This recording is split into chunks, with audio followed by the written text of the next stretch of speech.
25,000 bogus ఉద్యోగుల కుంభకోణం బయటపడింది.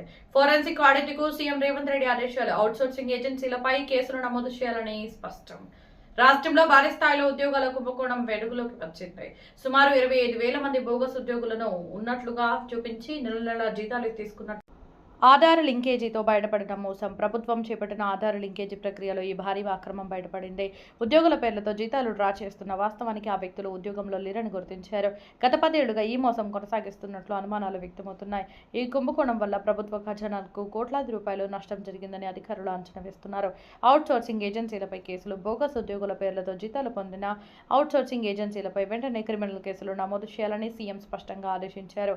అక్రమాలకు పాల్పడిన వారిని ఏమాత్రం వదిలిపెట్టబోమని బాధ్యులపై కఠిన చర్యలు తప్పవని హెచ్చరించారు. ఫోరెన్సిక్ ఆడిట్కు ఆదేశాలు. ఈ మొత్తం వ్యవహారంపై ఫోరెన్సిక్ ఆడిట్ నిర్వహించాలని ఆర్థిక శాఖకు ఆదేశించారు.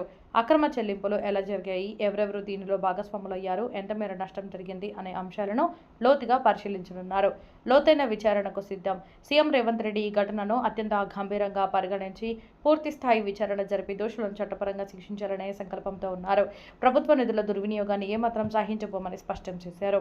ఈ ఘటన రాష్ట్ర రాజకీయాల్లో సంచలనం రేపగా ప్రజల్లో కూడా ఆగ్రహం వ్యక్తమవుతోంది. ఫోరెన్సిక్ ఆడిట్ అనంతరం మరిన్ని వివరాలు వెలుగులోకి వచ్చే అవకాశం ఉంది.